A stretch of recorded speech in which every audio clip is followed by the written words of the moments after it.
Partout dans le monde, des milliers de produits chimiques constituent un risque pour les populations et les écosystèmes.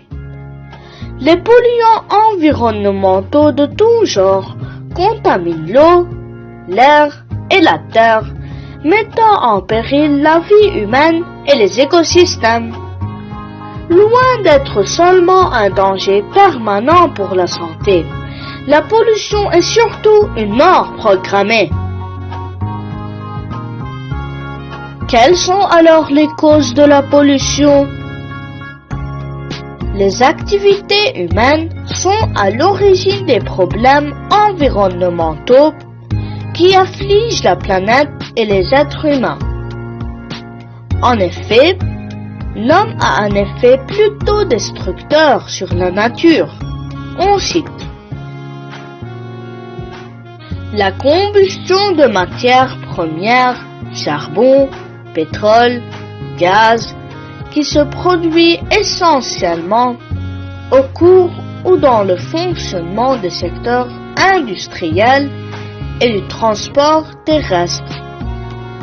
Les usines rejettent des gaz polluants dans l'air et des résidus dans l'eau et le sous-sol. Le transport est le principal responsable de la pollution atmosphérique puisque les véhicules sont responsables de la mauvaise qualité de l'air. Les activités urbaines, les eaux usées non traitées et leurs effets néfastes sur les milieux d'eau douce et le sol. Les activités agricoles, l'extension des surfaces agricoles par déforestation, assèchement des zones humides, etc. détruit les écosystèmes. L'utilisation d'engins motorisés très lourds détruit la structure du sol. Les engrais et les pesticides non naturels polluent l'eau et le sol, insecticides, nitrates. La modification ou même la dégradation du sol et des habitats. Utilisation massive et même épuisement des ressources. Les hydrocarbures. La pollution des milieux marins par les hydrocarbures est à la fois physique et toxique. Marée noire, déballastage sauvage en pleine mer. Conséquences de la pollution.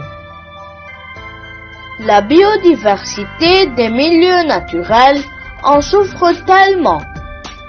Acidification de l'air, appauvrissement de la couche d'ozone, qui a un rôle majeur dans la protection contre les radiations nocives, infrarouges et ultraviolettes. L'air pollué est une urgence sanitaire.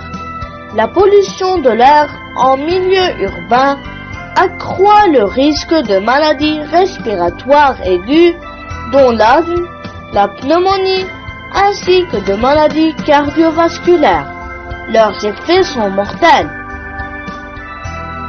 Peut-on encore sauver l'environnement? Il n'est jamais trop tard. La relation individu-environnement a un caractère dynamique et réciproque. L'homme est aussi capable de protéger son environnement en limitant le gaspillage inutile des ressources, la destruction de la biodiversité, la production de déchets toxiques et la consommation de l'énergie. On le sait bien, il est urgent d'agir pour protéger la planète.